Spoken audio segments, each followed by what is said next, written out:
back to PhotoCon Hawaii 2020 Virtual. I'm Zach Noyle, and I'm very excited to introduce our speaker today. First, let me just go over the room a little bit. On the right side of the screen, you will see an area for chats and comments. We will be able to take questions here, as well as flag them and bring them up to the speaker, Larry Chen, when he's ready at the end of his talk. So without further ado, let's bring in Mason Higa, Senior Canon Marketing Specialist. Hi, Mason. Hey, Zach. Hi, everyone. Welcome. Hi, thank you, and I'm happy to be here. Thank you for having Canon be part of PhotoCon Hawaii. We're really happy to be proud, supporters of the effort. You're amazing. Thank you so much, Mason. Really appreciate it. I'm gonna let you take it away from here, and I'll see you guys at the end. Great, thank you so much. Hi, everyone. Mason Higa here from Canon USA. I'm a senior marketing specialist for Canon with the field and education team. My role is to help support photographers as well as everyone else who are hobbyists, professionals, etc. And so we're really happy to be part of PhotoCon Hawaii.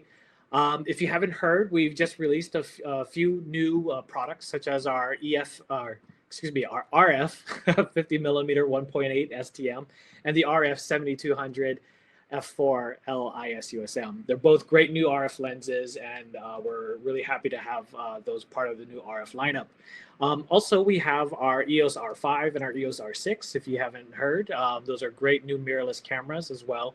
And so if you guys have any comments or suggestions in the box, please feel free to add those in the chat, because I know that Larry, as well, has just picked up his R5 and he's shooting with it as too. So, and again, as far as Larry is concerned, Larry is one of our latest and greatest explorers of light. He came onto the team last year. I've been fortunate enough to work with Larry for many years now. I met Larry back in the Hollywood office, where he came in and he brought in his gear, and he uses his gear. I mean, I gotta tell you, this guy shoots, and he shoots everything. So it's amazing that we have the opportunity to bring Larry here for PhotoCon Hawaii, because he is currently right now in New Orleans. So he is based in Los Angeles, but he's shooting right now in New Orleans. And so it's going to be an exciting event with Larry for PhotoCon, and it's something unique and something different. And so I hope you guys take away the things that he has to cover with, and really enjoy it. Larry Chen is probably one of the most sought after automotive industry photographers. You see him everywhere. If you follow his Instagram, you can attest to it. And if you don't follow his Instagram, then I definitely recommend you check it out. Larry has some notable clients, such as Toyota. So his work is out there and it's everywhere. So without further ado, I'd love to introduce Larry Chen.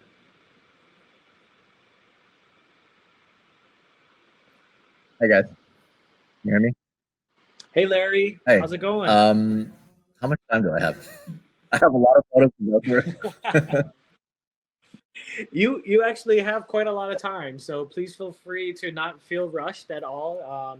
You have we're here for about 90 minutes, and so again, you have all that time, and I'm sure at the end of it as well, there'll be a lot of questions. I mean, you got probably a lot of fans here that are tuning in that would love to know some of your settings and everything else in between, so please feel free to, yeah, I actually do have a request from you guys, Mason. If there are any questions pertaining to kind of what I'm talking about at that moment, feel free to interrupt or fire them off, so I can do my best to kind of answer them. This is definitely kind of like a non-traditional thing. I don't know if you guys ever done this. I am wet right now. I don't know if you can tell. I was literally just shooting, I think about 18 minutes ago when you texted me, and I was on the racetrack here at New Orleans Motorsport Park, which is just 15 miles away from the.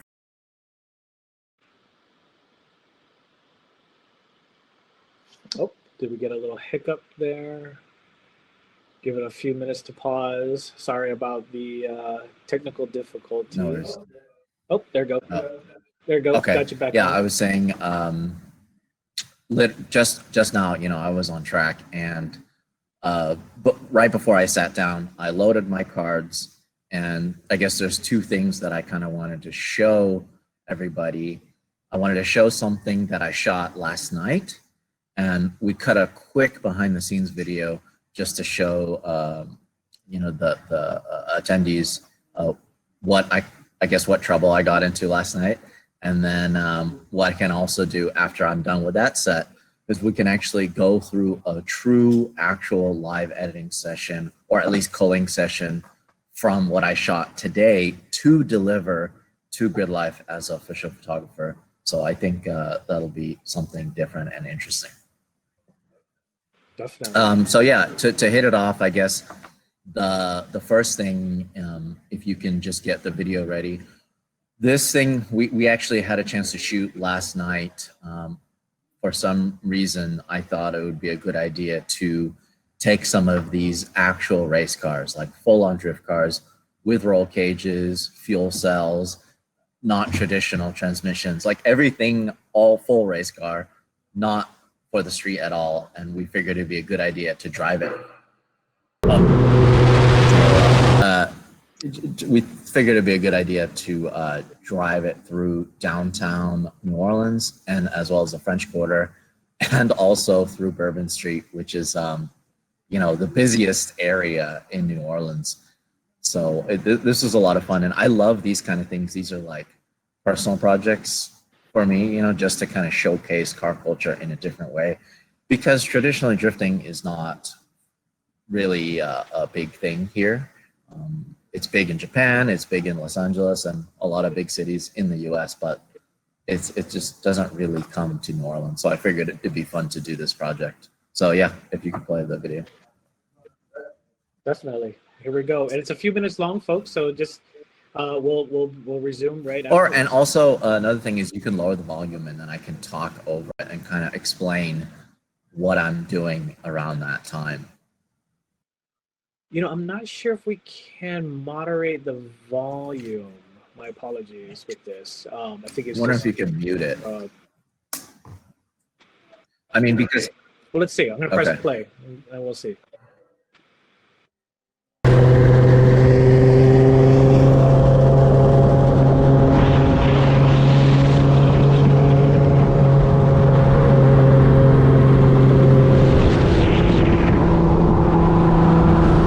so can you pause it? There we go. Yeah, just a side note here. So I'm I'm using the Windy X Mark III, and the amazing thing about that camera is the fact that I can switch between photo and video on the fly with no delay at all. I mean, not even, you know, if I'm bursting and if I'm shooting stills, there's no time or delay for it to actually write the cards. I mean, I could just shoot, switch over to video, and then the best part is the video retains its own separate settings from photos. So it's completely like a different camera that I'm holding just when I flick that switch with my thumb. And then, so that's what I'm doing, you know, on our way to actually our shooting location. We didn't even start the shoot yet, and I'm already shooting away. So if you can keep playing.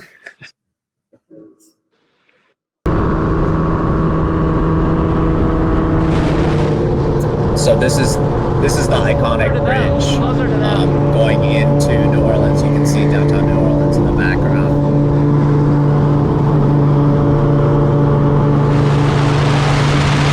So like this shot, for example, was pre-planned, and I talked to the drivers, and I'm like, hey, we got to make this square formation.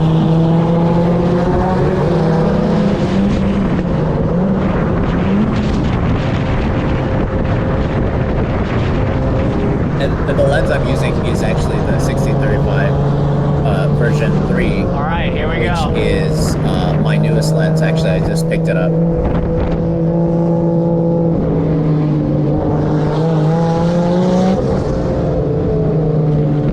Yeah, Aaron just made a comment, but I actually did this in Chicago recently. So this is French Quarter, and they're in gridlock traffic, and there's police, and it's just party goers. It's insane, and I'm just running. What do you think? that's why all this traffic's waiting. Like, if we waited out, we could get through it. We can't go anywhere anyway. Or we can take a right, like, get out back on Canal and head back towards the river.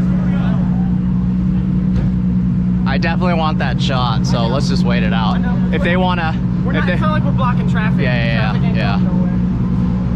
This is like the whole influencers be like, you know, I have to shoot with my cell phone. I have to shoot with my DSLR. But like, somebody made a comment that this building to the right was actually an interview with a vampire, I guess.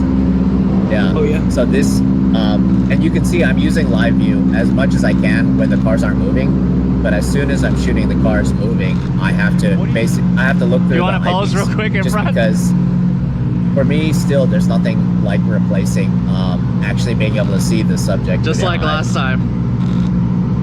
Hold on, one more. Hold on. One more. It's never one more. It's always 5 more. So you can see I switched cameras right there. I'm actually carrying 3 bodies on. Hold on. Right at that moment. I'm carrying the 1635. I'm carrying 1635, 35, and 135. So you can see we had kind of a struggle to get these cars through because they definitely are not good for this team. Yeah, they're very low. But so here's the fun thing is just, you know, after this video I can show you guys the photos, the results from this actual shoot.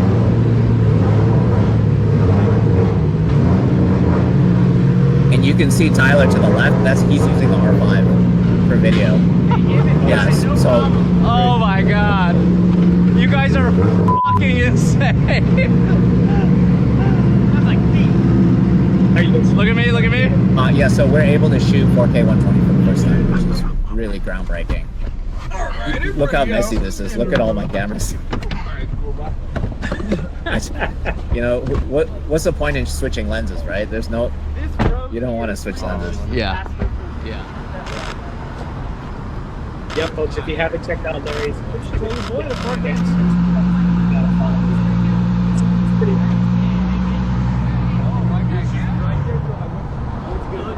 Oh, looks great. Good job. Yeah, I'm gonna grab a shot of these guys. Now, did you guys get special access to No, I don't know what it is about this town. They don't care. It's the craziest thing. They really don't care. They love cars, and I'll show you some pictures that kind of tell this whole story. Damn. I wanted to almost pause that. Yeah. That's such a unique photo that you set up. Exactly, and I'll definitely show that photo in a second. I just loaded all these, so sorry if I'm yelling. All right, there you go. I'm actually in the media room right now. There's other people here. All right, so yeah, I just wanted to I guess get into it. I'll show you guys how some of these photos came out. So we can even get into just that one that you mentioned that is not even a car photo. Okay, so you see my screen? Okay. Yep.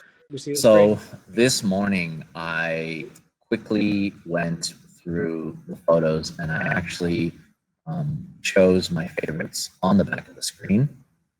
But I'll show you guys in a second how I do it when it's actually through Photo Mechanic on my computer. So for example, like this is that photo. You know, can you guys see this? Okay. There you go. Now it pulled up. So yeah, you know, for me, like this is what it's about. It's just about a moment in time that completely was not set up, even though I set up those cars there, you know, and it's the drivers plus their passengers. They're just trying to get out of the way. They're chilling out. And it's raining. I don't know if you guys can tell. It's raining at the end of it. It started coming down.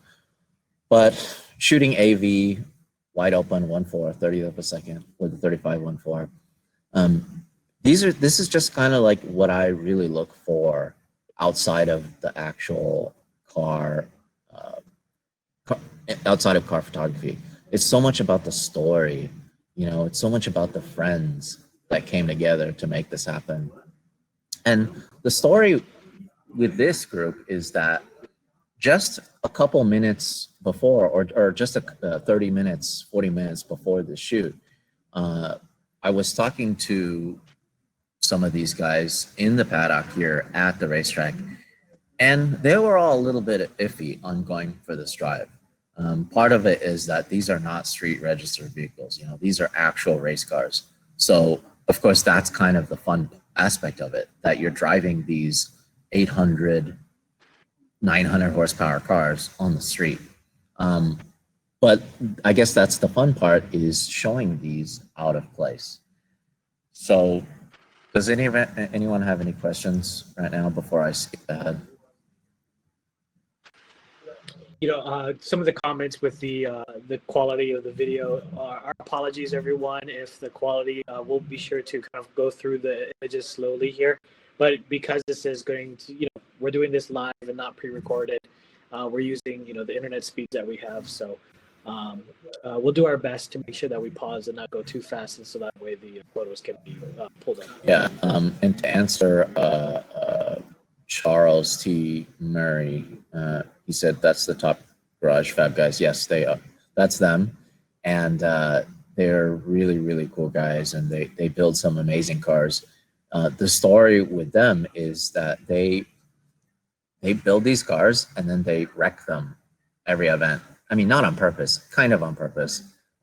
They drive really hard, they drive close to each other, they bump into each other, and then the next event, they all have new paint jobs, they're all freshened up, and they just do it over again. And they don't do it for any reason. They just want to, I don't know, have fun, which is, you know, I really like that.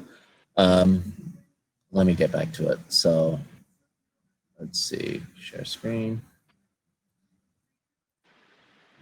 So yeah, this night, from beginning to end, it lasted about 3 hours. And you can see some of the earlier photos that I shot at the actual track. And that's Ryan. So just to kind of, I guess, prove to you guys that these are not street cars. Mason, can you see this? Yeah. We can see it. So like just to give you an example, like for this being like just a daytime photo at the track, a couple things I'll do to it real quick.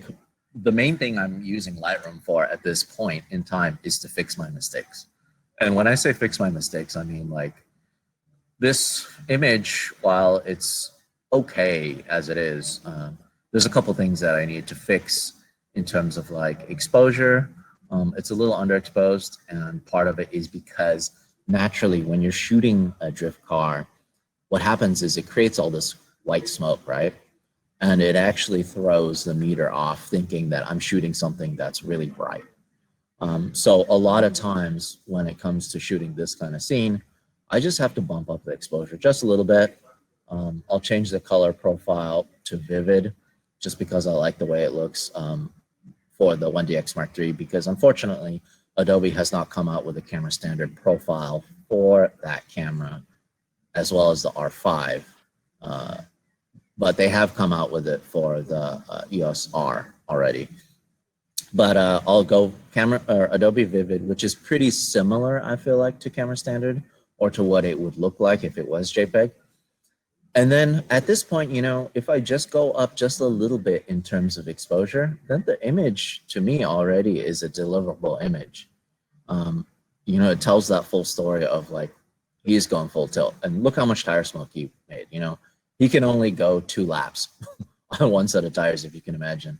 So after just doing 2 runs, all of his tire turns into this big white cloud and a bunch of tire bits. You can see some tire bits flying in the air here and here. But yeah, so this is leading into the day. You know, in the daytime, we had a chance to shoot a little bit. In the daytime, these guys goofing around. I like to shoot some, you know, lifestyle shots of people in the paddock, in their car, just chilling out. And then, you know, later on, we gathered up and like, okay, now it's time to roll out. Let's tackle the first shot. And the first shot to me that I really wanted to get was that epic, we're crossing over the bridge into New Orleans. You can see downtown New Orleans in the background, and you could see all of the cars rolling. I was shooting pretty risky here, as you guys could probably tell. For example, okay, so 24 mil, 3200 ISO at 15th of a second. And we're probably rolling at about traffic speed, 65, 70 miles an hour. So it's a lot of machine gunning. And that's kind of one of the things that I'm known for. Of course, is shooting as much as I can with the limited amount of time that I have. But realistically, how long do you think it is from the beginning of the bridge to the end of the bridge? You know, I need as many attempts as possible for these kind of shots.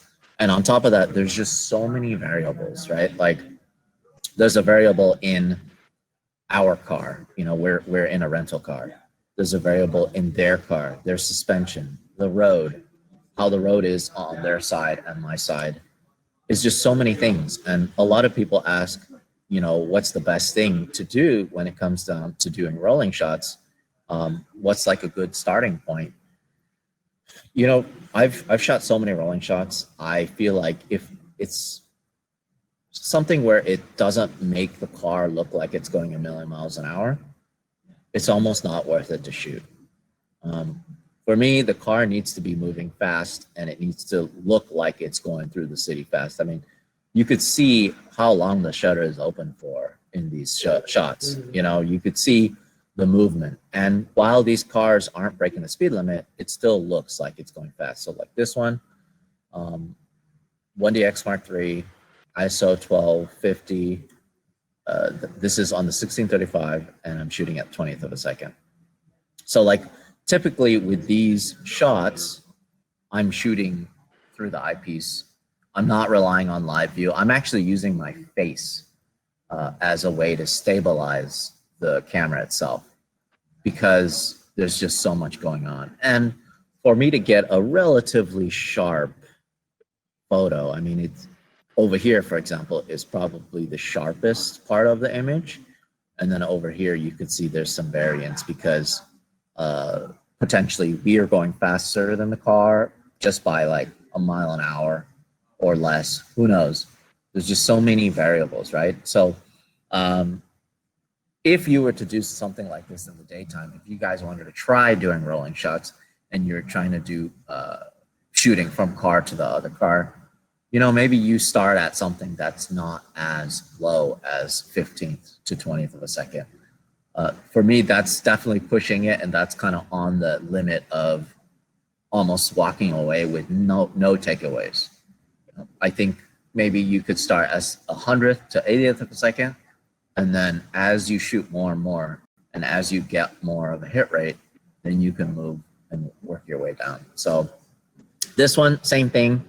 What I'm doing is I'm not actually really editing it. What I'm doing is I'm fixing my mistake, which it was a little bit underexposed, but unfortunately you can't push it too much with a photo like this because you'll definitely get a lot of hot spots, especially with the other cars lighting the rear of this car. And then what I'll probably do is maybe play with the white balance a little bit. I know it's a little too tungsten, or it's a little too, sometimes it just means you have to kind of like play around with it. But if it's not to your liking, you know, then what I'll do is I'll probably do a little bit of sliding. And this is the beauty of shooting with RAW. You can kind of figure out a good white balance that works for you. And part of it is because, look, we're shooting in so many different lighting conditions. This is dead of night. We started our cruise at 9 o'clock, and you know the sun set at whatever 6 o'clock. So dead of night, and whatever light, available light that we have around, surrounding the cars or on the highway is what I'm shooting with. And you know, one of the things is I really pride myself in doing as much as I can to kind of use available light. So well, I edited this one. I think this one's pretty much ready to go. Let me see if I can find another example of one that I can mess with a little bit.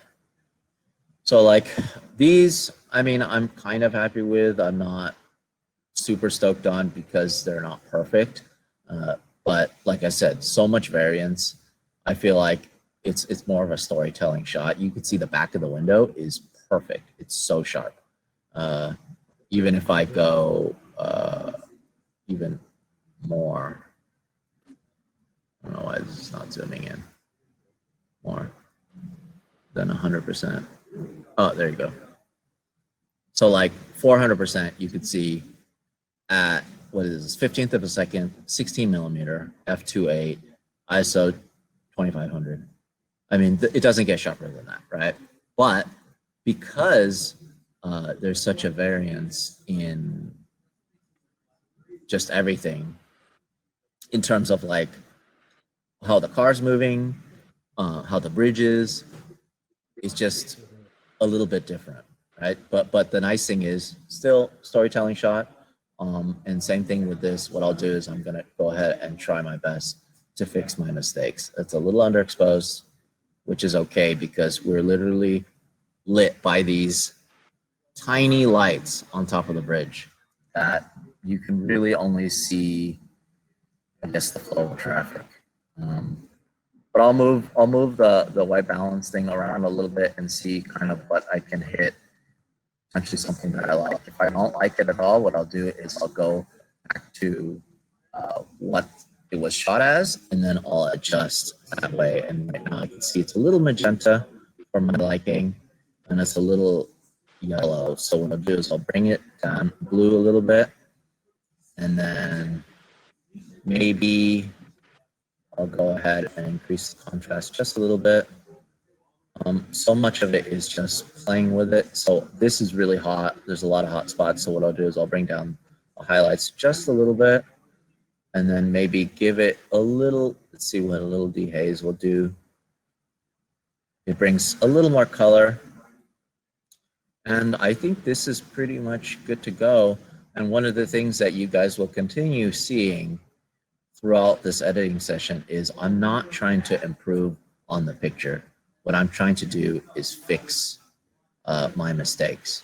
And there's kind of a fun little Easter egg here. You can see this is a sticker of me. I don't know if you've seen that, Mason. Have you seen that?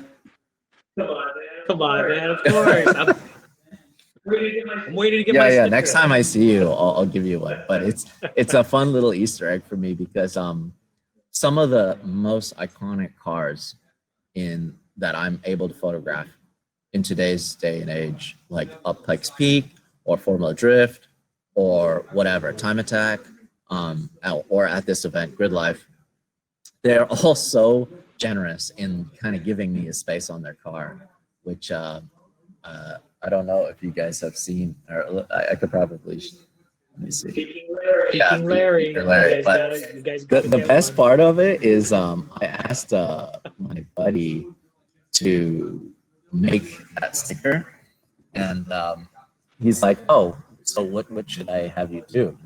I was thinking like, hey, maybe it'd be kind of cool for me to hold a camera. And then of course he chooses a Canon Rebel, which is there's nothing wrong with that because I still shoot with Rebels. I'm very proud of the fact that I'm shooting with Rebel cameras because Rebels, there's so many good things about them. They're lightweight, right?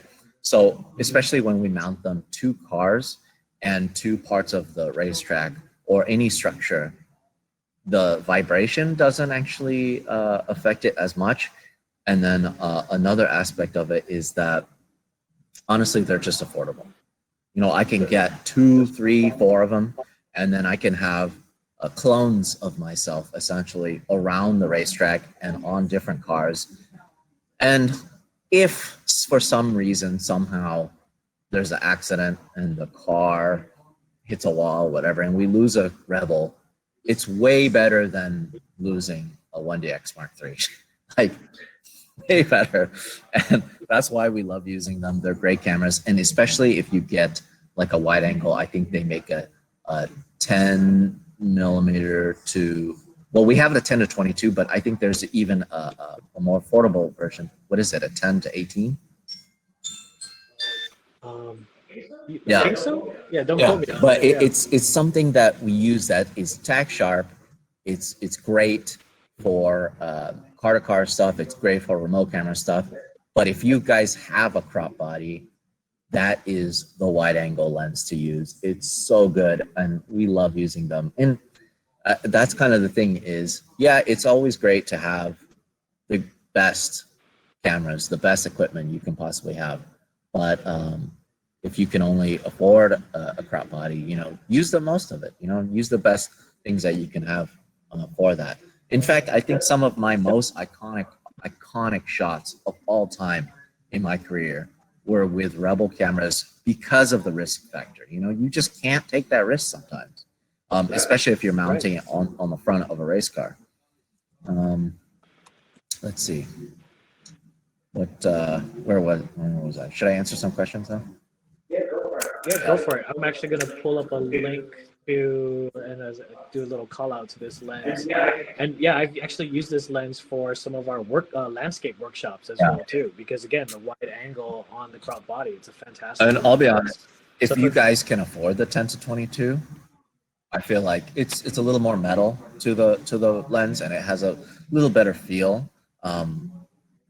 And you can get them, you know, I think they've gone down in price, but if you would rather save the money, get the 10 to 18, it's not that much difference image quality wise. But yeah, both of them are great. There you go. So if anybody wants to see it, I just put a little click, and you guys can go ahead and take a look. Oh, also the one advantage I noticed of the 10 to 18 is that it's a 2.5 versus 3.5. No. 4.5. That was a typo. 4.5. Sorry about that. I just noticed my typo there too. So it's not a 2.5, it's a 4.5. Sorry about that, everyone.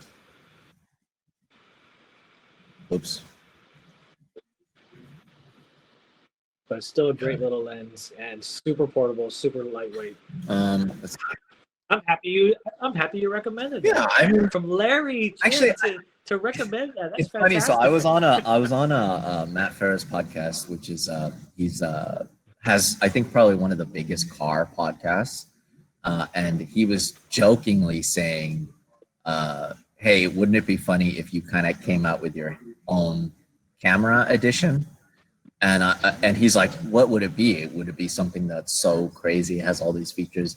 And I told him, like, no, actually, it would be like the entry level camera to get you into car photography, or the entry level kit. It's like, hey, okay, it's you know, the Rebel T, whatever. What's the latest one? 8i.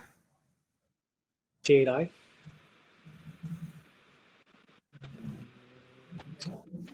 I'm sorry, I keep bringing up these.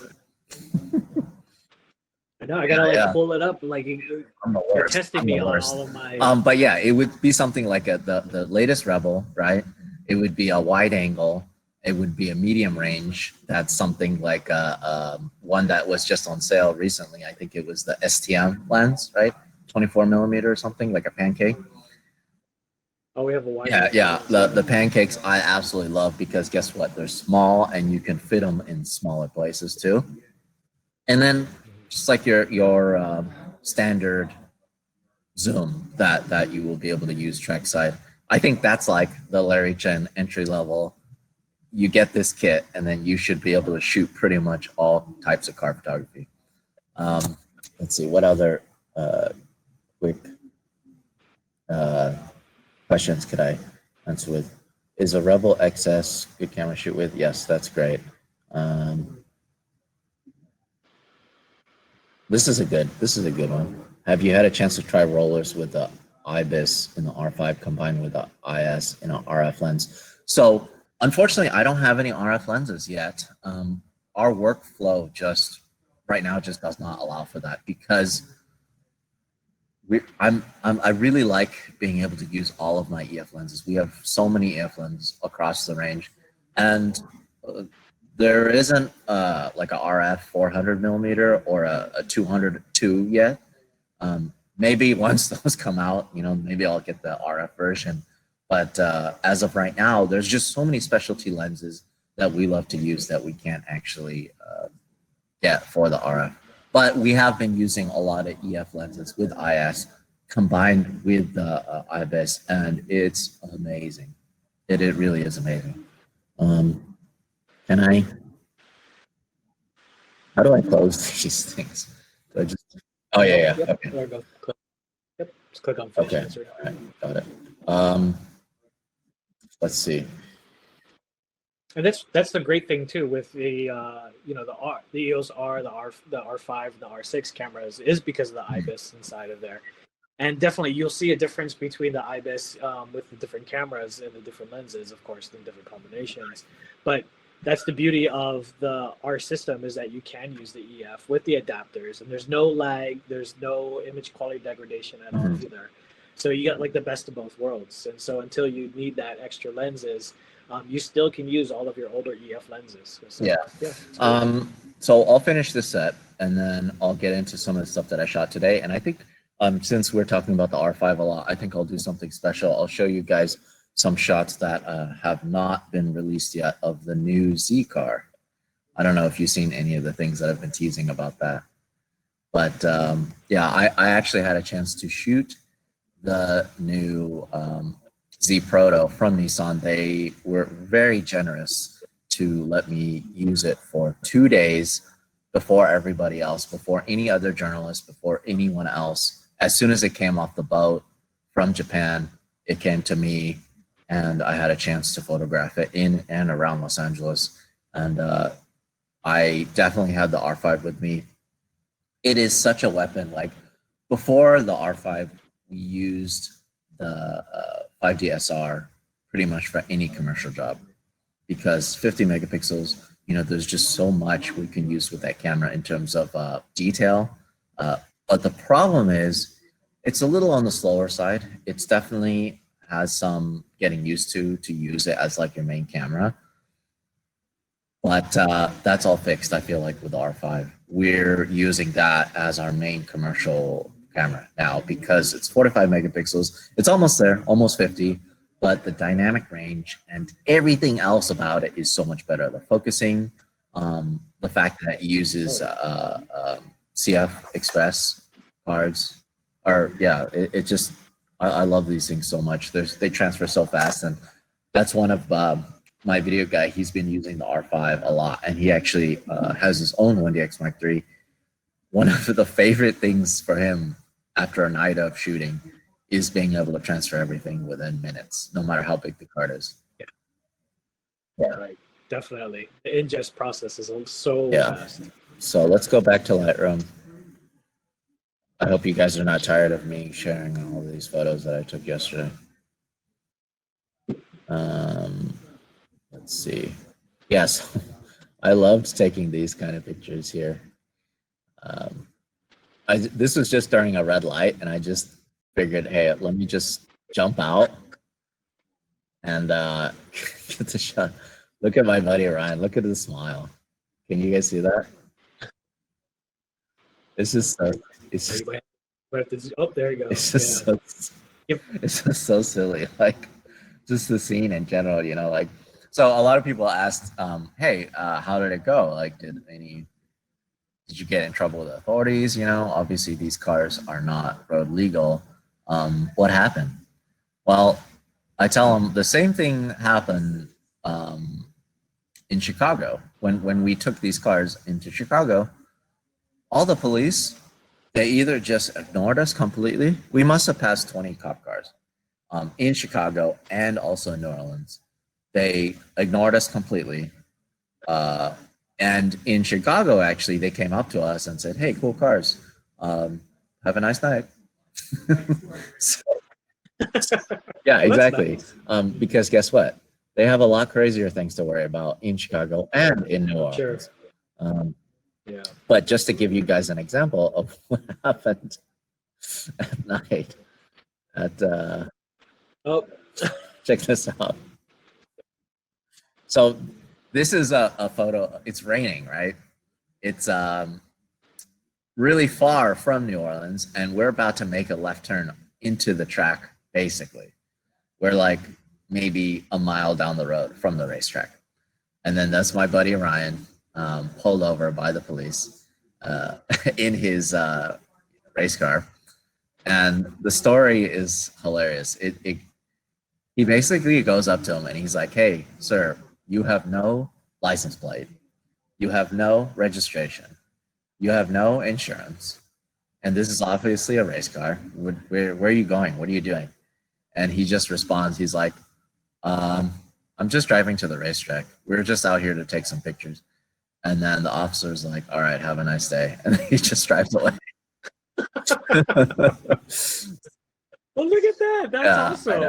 I know. That's great. It's hilarious. So, I mean, I feel like, you know, the main thing for me with authorities, especially when it comes down to shooting something like this, is we're being very respectful. You know, we're following the rules of the road. We're not speeding. Mm-hmm. And honestly, it's bringing a smile to everyone's face when we drive by. It's like the best thing. I absolutely love it so much. And these guys, all of them, were so stoked on being able to drive through this iconic part of town. So here's some of the pictures that you actually saw me shoot in that video. And you know, that's really something cool too, to be creating these personal projects, right? Because you're not No, not at all. No. Right. And I do this because I know for notoriety, like, this is the thing to do. You know, you got to do these things to stand out. And we did this. I did this for myself over 10 years ago in the city of Chicago. And back then, video technology was not there at all. I think maybe, I don't know what was out yet in terms of video, DSLR video. I know the 5D Mark II was already out. 1DX. 1DX, 1DC. Yeah. But 70. At the time, I was shooting, I remember, with a 1DS Mark II, the 16 megapixels, right?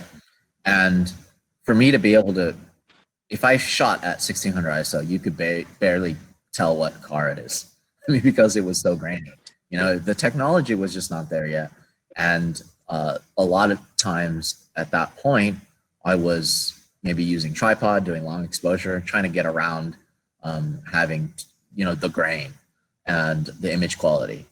But now the fact that I could literally just walk around and just doing snapshots, and the quality and the content is just so much better. It's absolutely amazing. I just never would have imagined this. So this is one shot that I really wanted to get, which is actually crossing Bourbon Street here.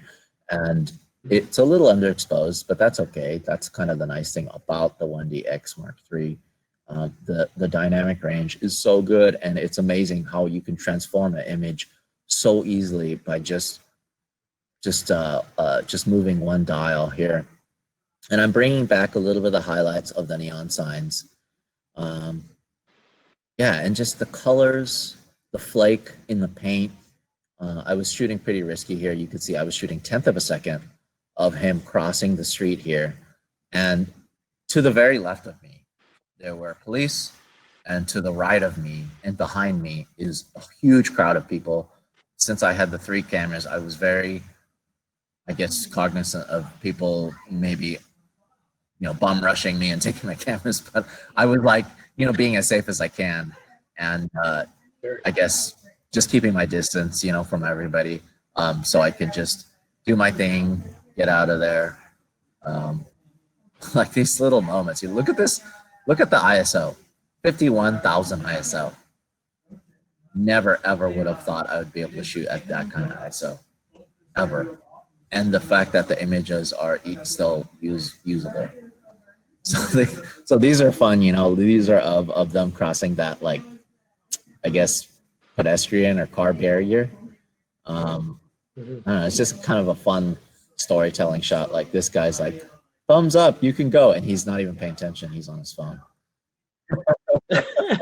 You can see, how funny is that? But like, that's the funny thing. It's like these people walking the streets. Some of these guys are recording. You can see in the background with their cell phones out. Most people just didn't even bat an eye. They just figured, oh, it's just a bunch of cars they have broken exhaust or something because they're so loud. I love these shots so much where you can see the city in the background. And you can actually see, I was shooting slow enough, I was shooting 20th of a second, where he had these like little tire flies, like these little things that go on the valve stem that light up, and you can see it made like almost half a turn, you know, within the time of the exposure. But yeah, those, it's fun to kind of tell the story, or tell the story of motion that way. Yeah. Definitely. So these are some shots of us going back on the way back, and it's a different configuration. I told them, hey, let's still do the box, but I told them, as soon as you see me bring up my camera, flick your headlights off just for a second so I can take a picture, and they did just that. So much of it, and one of the things that you guys will see when I come out with a full video. Oh, that's where I was going. Sorry, I always get sidetracked, Mason.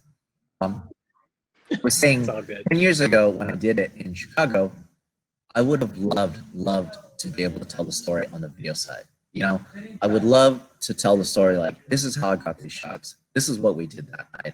This is where we went. But like I said, the video technology, for me at least, I don't think it was there, and we wouldn't be able to show it properly. But now I could be doing my thing. I'm shooting my stills, and I got my buddy Tyler with me. He has two bodies. He has the R5 and he has the 1DX Mark III, and he's able to shoot the same thing I'm shooting, but on the video side, to be able to tell the story of how we got these shots and what we actually went through. So this one, same thing as before, as what I said, just super simple edits, maybe bump the shadows up a little bit, maybe fix the exposure. And this is the beauty. If you guys aren't shooting RAW, you have to shoot RAW. I urge you guys. Even, it doesn't matter what camera you have. You could have the most consumer camera that Canon makes. Chances are, I don't think any camera that you guys make, besides like the instant selfie cameras and stuff, I think all of them shoot RAW, right? Every DSLR definitely shoots RAW. Yep. Any of our so DSLRs. like, see, that's what's.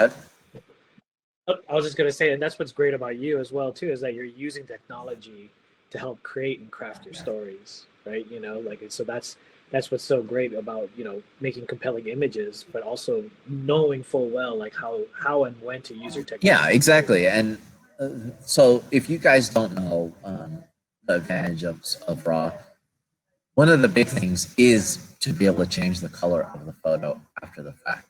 You know, when I shoot with my 1DX Mark III cameras, I generally try to shoot them at the same color temperature, which what that does is it allows me to gauge how the photo is going to look later, right? So if you see this, you could see like almost all of my photos, the color is completely out of whack. And part of the reason why is because with just a couple feet later, you know, maybe the next couple frames, the color is going to be completely different. Especially if you're shooting at night, you know, there's so many different light sources, and you have to fix it after the fact. And shooting RAW allows for that. If you shot JPEG, essentially what you're doing is you're locking your color in, and any way to change the color after the fact is just you adding to that color, and that's not the proper way to do it. You can't actually transform the photo that way. So this one, just a couple minor adjustments, you know, and I feel like it's good enough. You could see the cars are wet because it started raining, but there's just that story of motion. We're going over the bridge, cities in the background, all as well. It's like mission completed for the night, you know, head out. Yeah. So that's pretty much the gist of these photos. You guys can kind of get an idea of what these are going to look like after the fact. And I cannot wait for you guys to see the full video and I guess the antics that we get into. But let's get into some other photos real quick. Or maybe I can share some other, maybe I can answer some more questions. Mason, this lens suggestion is stuck on my screen. How do I just push delete the feature? Just hit close, or let me remove Okay, yeah. it. There you go. Okay. Oh, good. I'm glad you did it. Okay. All right. I can see. Okay. So let's see. Let's go up this. Is it? Okay. This is a really, really tough question. Is it better, easier to use image stabilized lens for rolling shots? This is a really tough one, and I think this is my personal opinion. I would rather not use a IS lens, because what's happening, especially for me, is depending on the car you're in, there's this kind of vibration when you're going over the road, or I've shot from helicopters too, where it has the same issue where it kind of overwhelms the IS a little bit. For me, when I'm shooting and I'm sitting or I'm standing trackside, or if I'm shooting and I'm actually hand holding, I'm not in a vehicle, IS is a lifesaver. It's the best. It's so good. You know, it fixes your mistakes and it makes you so steady. But when you're actually in something that's moving, I feel like what it does is it overwhelms the system. And some lenses act differently than others. But from my experience, it's better just to hold the camera as tight as you can, you know, try to cushion it with your body or your face. In my instance, I always press the camera up against my face. And then what it does is whatever I can do to kind of absorb the shock, it's actually translating it to the camera, and it's as still as possible. So that's why recently I picked up that 1635 f2.8 version 3. I've always wanted that lens, and I said this on social. I never bought that lens because I did not want to buy a whole new set of filters, 82 millimeter. Oh, getting the filters, that's not the issue. It's carrying them on me. I have to carry 72, 77, and now 82. And it's just every extra pound or ounce that I have to carry, it just sucks. My body is like so weighed down from all the bodies and everything that I have to carry. So just carrying an extra set of filters sucks. But with that said, the image quality, everything just makes up for it without a doubt. Yeah. What else? How do you efficiently, quickly cull photos after a day of rattling off 1,000 images? So I'm going to answer this one with another program. I just wanted to show you guys. I'm not sponsored by Adobe. I'm not sponsored by any of these programs, but these are the programs that I use to edit these photos. So I'm going to go ahead and share my screen here. I'm going to share this program, Photo Mechanic. Do you use this, Mason? I've used Photo Mechanic and as well as okay. Lightroom. So this one is the best program for you to cull through lots of images, and the best way to do it is to okay, open contact sheet. Let's see, I have too many projects. Okay, all right. So I don't know what I'm getting myself into. I don't know which one this is, but these are some shots from today. And the best way for me to go through these images, you could see how many thousands that I've shot on this one card. And this is actually me riding in a drift car, one of the ones that we actually had a chance to shoot the night before. And I'm actually shooting from one drift car to the other drift car. So I'm shooting super risky. So people probably wonder, like, how is it that I can choose the best images out of these thousands and thousands of images? You see how many I'm shooting here. Like this, these ones right here, I just shot before I went live with you guys. You know, it looked like this on track. A little dark, a little wet, actually very wet. Let's see if I can pull this up. That's not a very good shot. But like with these, for example, I'm shooting super, super, super risky, and it's more of like a storytelling thing for me, just to be able to Okay, so I remember getting one shot here that was pretty decent. Okay, check it out. So this one is like a fireball shot, and I remembered this one, but like if I were to go through, and this is the beauty of this program, I can push left and right super quick. I don't know if you can see this. Yeah, we might not be able to see exactly just because of the speed. Basically, as fast as my finger will push, I'm able to pull through these photos. I'm able to actually go through them. And then within a millisecond, I can tell if it's sharp or not. And what I'm actually doing is I'm marking each photo that is sharp. It's so like if this is something that potentially I can use, even though I was shooting super risky, I mark this as one that is good. I just press 1 on my keyboard, which what it does is it colors it a color. And then let's say I'll go through some of these other ones where, oh, and also another thing is you can mass turn photos to vertical or horizontal, depending on what you want. So like this one, I think is pretty cool. I'll mark this one. And I'm going through here. Let's see what else. Like maybe, so a lot of these potentially, since I'm shooting so slow, they may not be sharp, right? So I'm shooting under our awning, and it's through a windshield, and even though I'm shooting wide open, like, so this one's not sharp and this one is, and I can tell just from a super quick preview of what I'm looking at. And this is just the accelerated version of what I'm normally doing, but I just kind of wanted to show you the process here. So I'm going through these, and let's see what else. Yeah, many other clients, especially news, documentary photographers, wedding photographers, they all use this program to go through and cull all the photos. Because what essentially is doing is it's actually loading the JPEG preview that's embedded in the raw file that the camera creates, correct? I believe so. Don't quote me on it, but yeah, that's why, like, again, like you're able to preview the back of the camera as well too, so quickly as you scroll through. So I'm going through these, and you know, generally speaking, it'll probably take me maybe 30 minutes to get through these photos. But I'm just kind of going through these really quickly just to choose some good ones.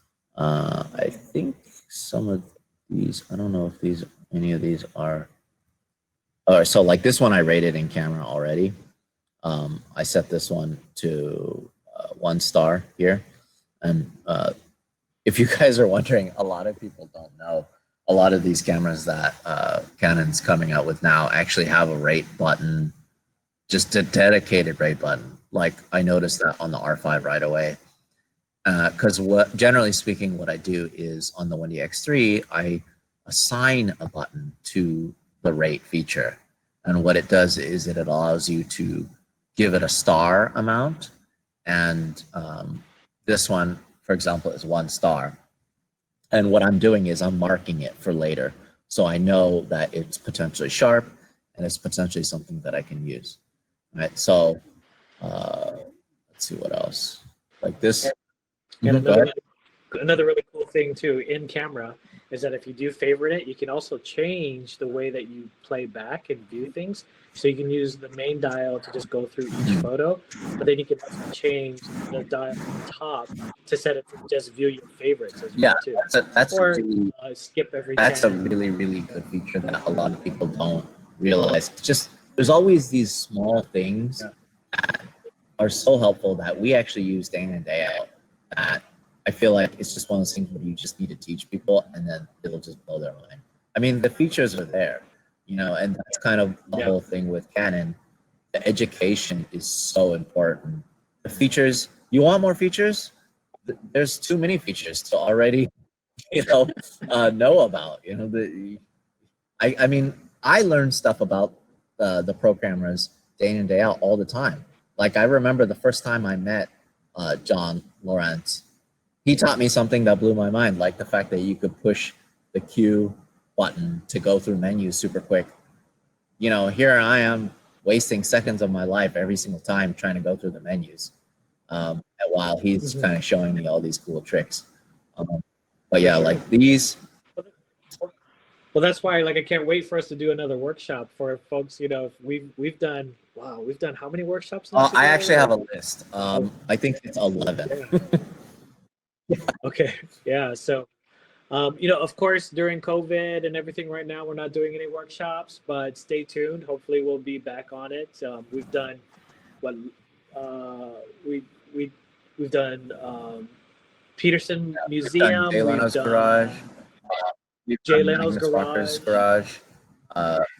Yeah, Magnus Walker. Yeah, we've done Thermal Club. We've done just so many cool things that I feel like, and you know, I'm learning every single time too. I'm learning how to be a better teacher. Sure. And it's really, really, really hard for me to teach because, as you guys could probably tell from what I'm doing, like I'm actually, I mean, in terms of like the editing thing, I'm actually not even really editing.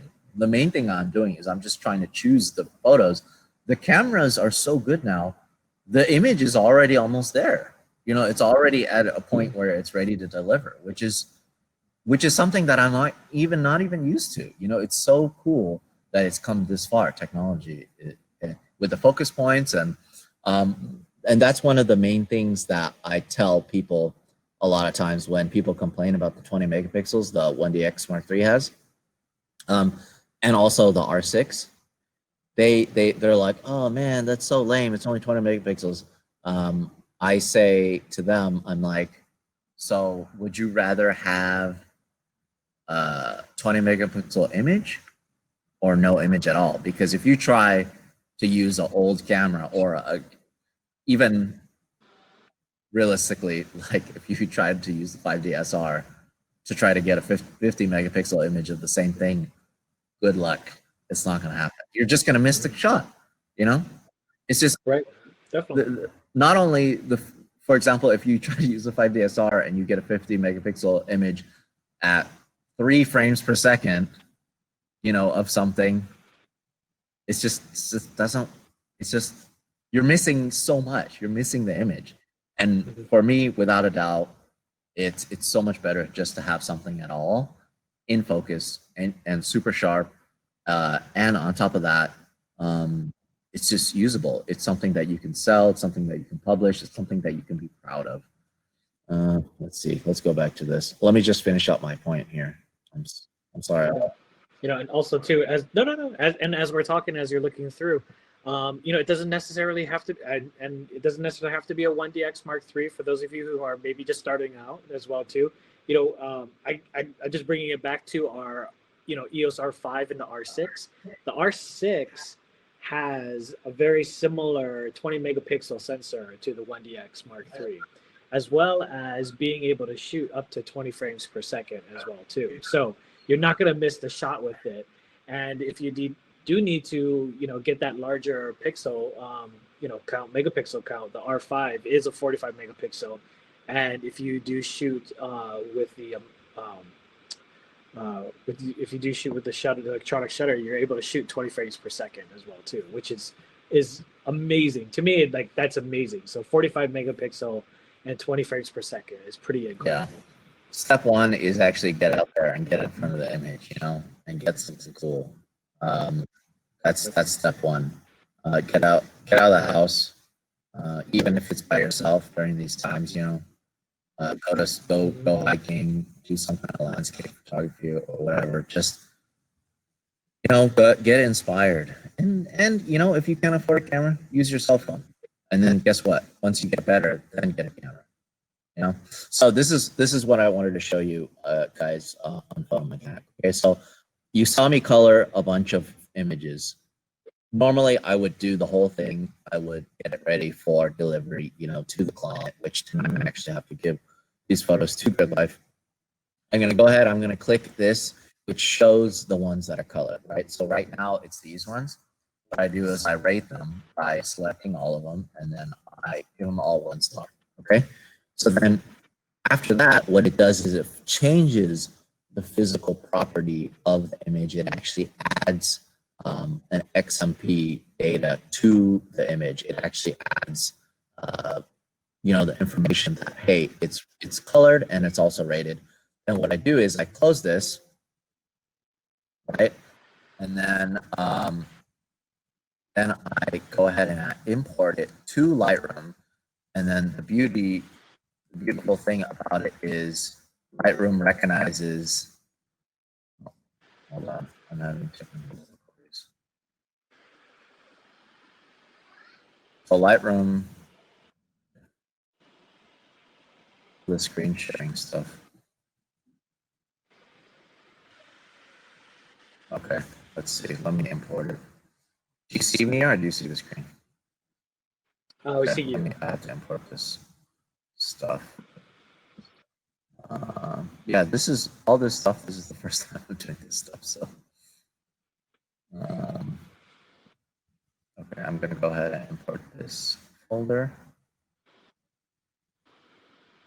And that's the beauty of this, this scenario right now is that you just got off the track and you're coming down, you're sitting down, and this is part of the experience. No, this is cool, and I'm glad to be able to offer this, but I would love to do this live. And then on top of that, because we've been doing all of this stuff, over the internet, maybe it could be both, for people that can't actually make it. Oh yeah, for sure. We definitely, yeah. And that's something that I've always dreamed about. We've done 11 workshops together or something. We've done 10 or 11 things together, as through Canon. And, each time, a lot of people, when I promote the event, people were always asking me, hey, I'm in this country or I'm busy that day. Can you share it somehow or live stream it? Mm-hmm. It's definitely going to be difficult, but I think it's possible. I think it's really. I think so too. Yeah. One day we'll get there. One day we'll get there. So, because camera technology is there, but now I feel like everybody is catching up on the live stream stuff. So yeah, just to give you an example, I imported it, right? So now I name them by folders. This is RAW4. And then you can see the last bit of photos that show up are the ones that I rated. And you can see how fast it is to get just the good ones in. Like these are the selects. These are the ones that are sharp. And these are the ones that's ready to go to do a quick edit or quick fix. Like this one's already ready to go. This one's done. This one maybe is a little underexposed. These, there's some massaging to do, especially for color. That's my buddy. We actually got hit in the car while I was riding in the car, and it broke his passenger side glass. Yeah, he's just showing me. Yeah, but these ones, this one, yeah, it's a little underexposed. Nothing you can, there's some things you can do to it, but it's almost one of those things where you can't really predict what it is, because when you're actually shooting, look at all these pools of lights. He's in and out of these pools of lights. There's just no way to know where he's actually going to be, and also on top of that, I'm shooting 15th of a second and he's coming around this corner. There's just so many variables.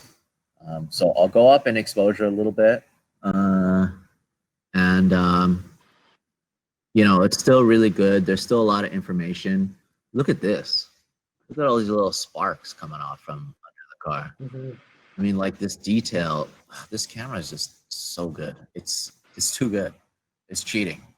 This is what I say about like having an unfair advantage with having these cameras, which is okay. That's kind of the point. So it's a little red. Go ahead. No.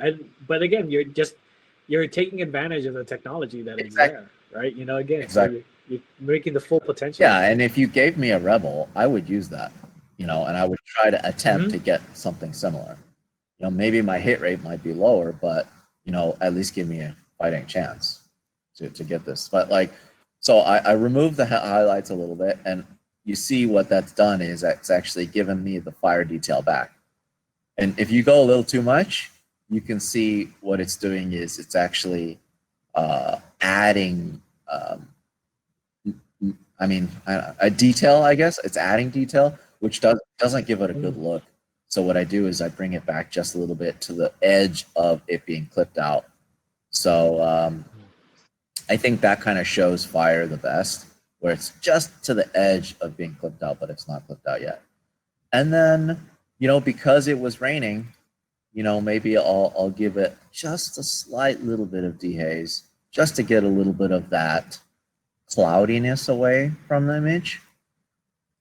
And let's see what it would look like with vivid. Okay, so once I put it to vivid, it's a little more contrasty. Maybe I'll bump up the shadows just a little bit to compensate. And honestly, I feel like I'm done. This is something that I would just post on my Instagram right now. This is just ready to go. Yeah.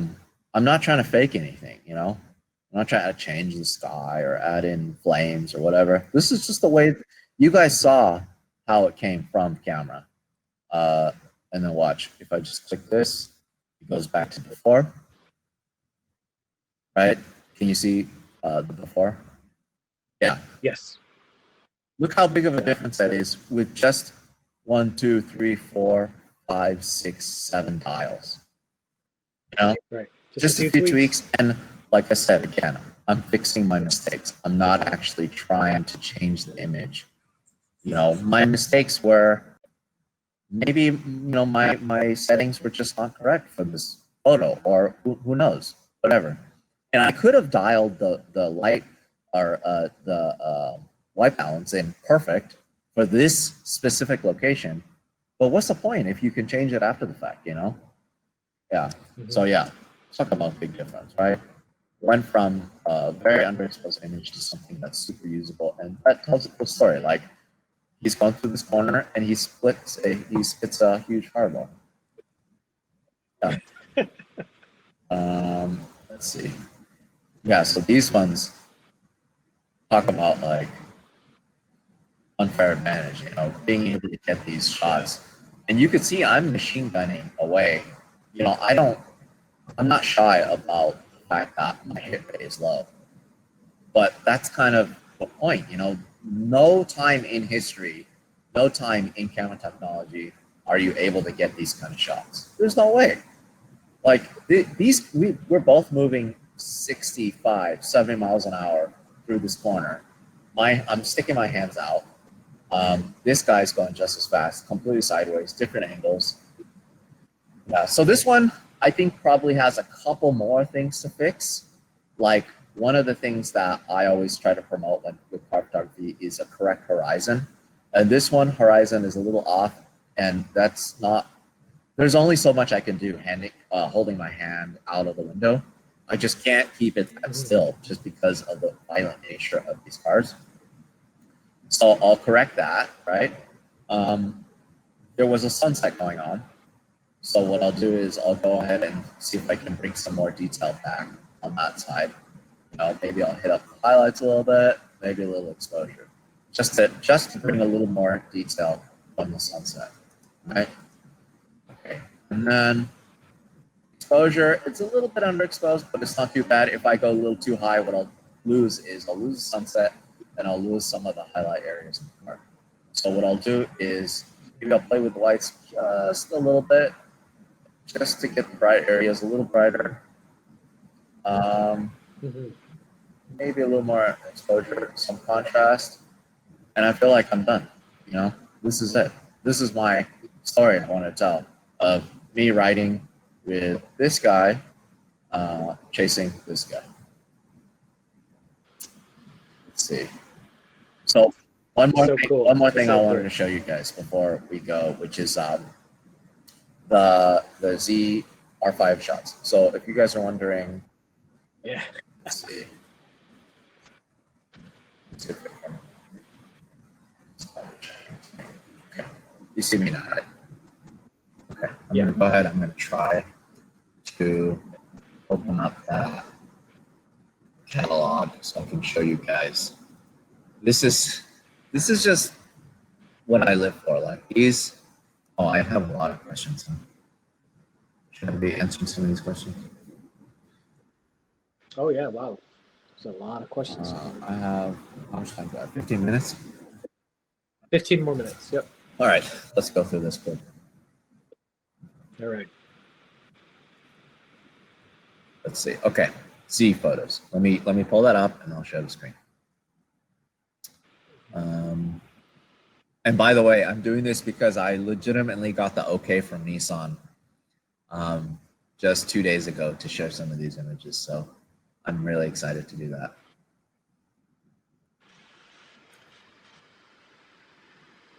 All right, it's loading.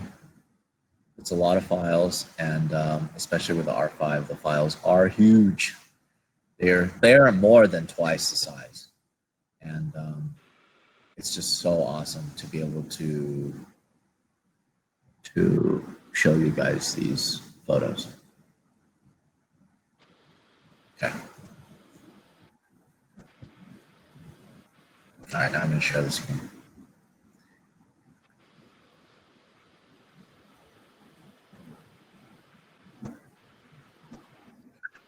Yes, so folks, if you've probably seen Larry's work all around town. You know, I mean, with a lot of car companies, they reach out to Larry to shoot their new cars and stuff. So a lot of campaigns. Larry's pretty much done it all. Yeah, so I appreciate that. You know, that's kind of the dream. I absolutely love shooting cars, and it starts with a love for cars.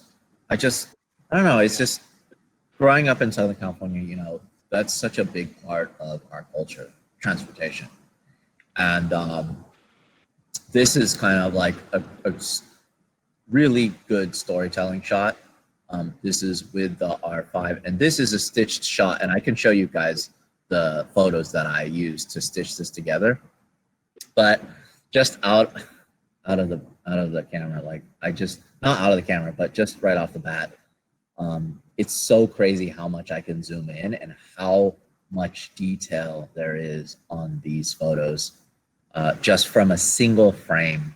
It just absolutely blows my mind. I absolutely love how good this camera is for this duty, which is, you know, just maximum detail, as much detail as possible. Here's the front. Here's the front version of this shot.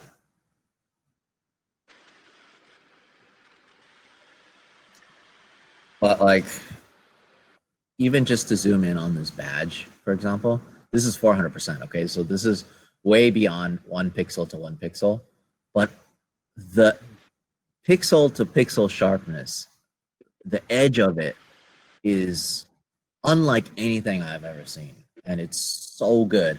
And one of the complaints of this car, a lot of people like to complain about the new cars that are coming out. One of the complaints is that the grille looks weird. It's like a square, and they think it's ugly. But I think part of it is because that the photos that were released didn't actually show the grille at all. You know, the photos, original photos showing this car didn't have enough dynamic range to show how cool the grille looked. And what's happening here is you can actually see that there's texture here and there's a design. And that's one of the things I really wanted to show with these images. See, even with this, I don't know if this one was with the R5, but this one was with the 1DX Mark III. But you could see, look, how clear that there is information here in the grille. And that's not evident in the Nissan press release shots. And one of the biggest complaints, or one of the biggest comments that I got from people when they actually saw my photos is that, oh my God, you can actually see detail in it, because guess what? The camera has enough dynamic range to show this stuff. So this one is with the R5. I'm shooting with the 8512 EF adapted to the camera, and just look at the absolute sharpness. It's just so sharp. And I wasn't shooting that high f-stop. Look at this, f3.2. at 1/640th of a second. I was hand holding this downtown LA. Yeah, and just to zoom in even further, look at this, 400% pixel for pixel, just unbelievable. Just not. I just haven't seen anything like this outside of a medium format camera. You know, that's the thing that. You're definitely, you're definitely utilizing the 45 megapixels. Yeah, that's the thing that blows my mind. You know, and part of it is that a lot of people like to complain about how ugly the car is. You know, for me, just my job is to show the beauty of it. You know, I hope I did this justice. I really hope I did. Even like the taillight detail, like I shot these with the R5 also, like you could see individual dust particles. You can see so much crazy detail. It's like very, I guess, just abstract, you know, that kind of photo. But let me just show you guys some stuff that I shot in the daytime. Let's see. So for people who like to complain about the 20 megapixels, this is what I'll show you. A lot of people like to complain, huh? No, we should be celebrating. Celebrate. Let me see. Okay, here's. You want to complain about 20 megapixels? Check this out. This is with the 20 megapixel 1DX Mark III camera. And the reason why it's this big is because it's a stitched photo. And I used all of these photos. I used 11 photos to stitch this one photo together. And it's absolutely seamless, you know? Definitely. So if you guys can see on the bottom of the screen there, you see all the photos there that are that Yeah, were used. and it's so many that it's taking this long to load. Okay, there you go. So now it's loaded, and you can see how much detail this has. In fact, what I could do is I could show you. Look at the dimensions. 15K long. You know, and this is with what I call is you know, it's f impossible. You know, because what I'm doing is I'm shooting it at 135 f2, right? But look at the fall off on this entire image. Right. There's no way to do this physically. It's physically impossible. Right. You know? So the point is that I like to do these physically impossible images with a 20 megapixel camera. Same thing, look at this one. Look how big the actual car is. And I'm guessing you guys probably won't be able to tell, but this is, I'm actually using a 4K screen on my laptop. And look at the dimension, 15K. And I'm shooting 135 ISO 800 f2.5. So yeah, the back is sharp. You know, you could see all the carbon fiber bits. You could see the texture of the carbon fiber even. But the front is a little soft, and that's kind of the look that I like to get, you know. But look at the overall image. Look how big this thing is. 15K. So yeah, I mean, you just can't let the megapixel count just limit you. You know, with technology today, there's just so much you can do. And for example, with this photo, you could see where the stitching, I haven't fixed this yet. Can you see this? Yeah, so like this is part where I have to either crop it or I have to add it later in Photoshop, or I basically just have to fix it. See, again, my mistake, you know, it's something that I just have to fix. And part of it is because I wasn't able to get the correct amount of information for this photo. But with that said, heck, look how close I'm zooming in on this, you know? Yeah, so I just kind of wanted to show you guys a little bit of some shots from the R5, and also, you know, give you guys a little preview of this car. Yeah. That's cool. Yeah. Thanks for sharing. Look at that. Oh, that's nice. Yeah. These two, let me just, like these shots, generally, like with the R5, it's so ISO 2000, still very usable, still super sharp. If a lot of people want to maybe, they're concerned about the pixel density of the 45 megapixel, saying that they may not be as sensitive. You know what? Yeah, there is a difference between the R5 and the 1DX Mark III, but this is me shooting at ISO 2000. You know, 135 f2. Look how pleasant the fall off is. Look how pleasant the bokeh is from this. You know, fully zoomed in, full 8K image, 8,192. It's unbelievable. And on top of that, the fact that it can retain detail from essentially just a black grill. It's just really what blows my mind, how good this camera is. It's cheating. Yeah. That's why, yeah. And again, the lens choice is important, right? The 135 with the f2, like you said, you get that nice bokeh. Yeah. This is beautiful, the fall off. So nice. All right, should we answer some questions before we go? Yeah, we got 3.5 minutes left. Let's see, what's a good one? Okay, this is a good one. Do you hand hold when holding the stitches? Yes. I can use a ball head, but a lot of times when I'm shooting in these situations, instead of something perfect, I'd rather have more attempts at it. So I'd rather have time to move location here, or have the car flipped here, or go higher, go lower. And I feel like I've trained my body enough to not move that much when I'm actually doing a stitch shot. And of course that takes practice, you know, so the more practice you do for that kind of technique of shooting, then the better you'll get. If you have a ball head, it's even better. Let's see, one more question.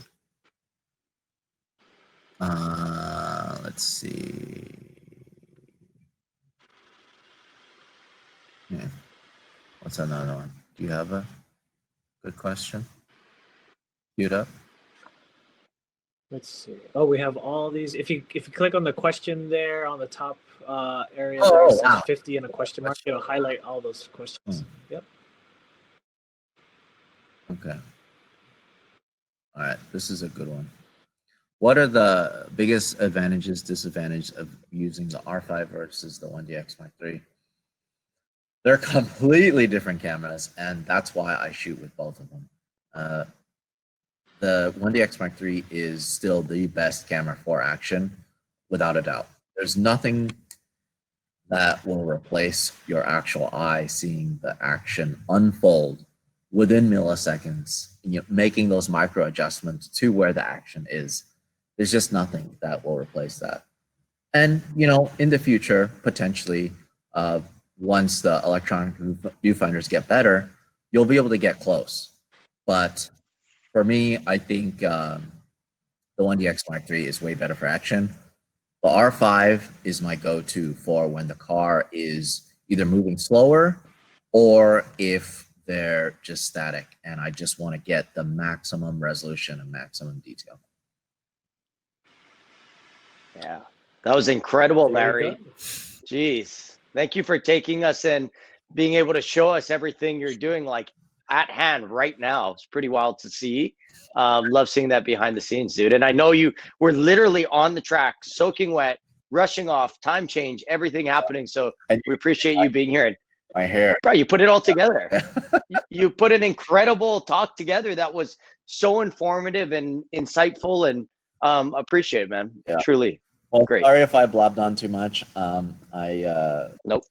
You know, photography is just like so cool in that you could do it in so many different capacities with all different disciplines, including like with yourself, surf photography. I don't even know where to begin with that. You know, that's kind of the fun thing is like, I spent my entire life shooting cars and you spent your entire life shooting surfing.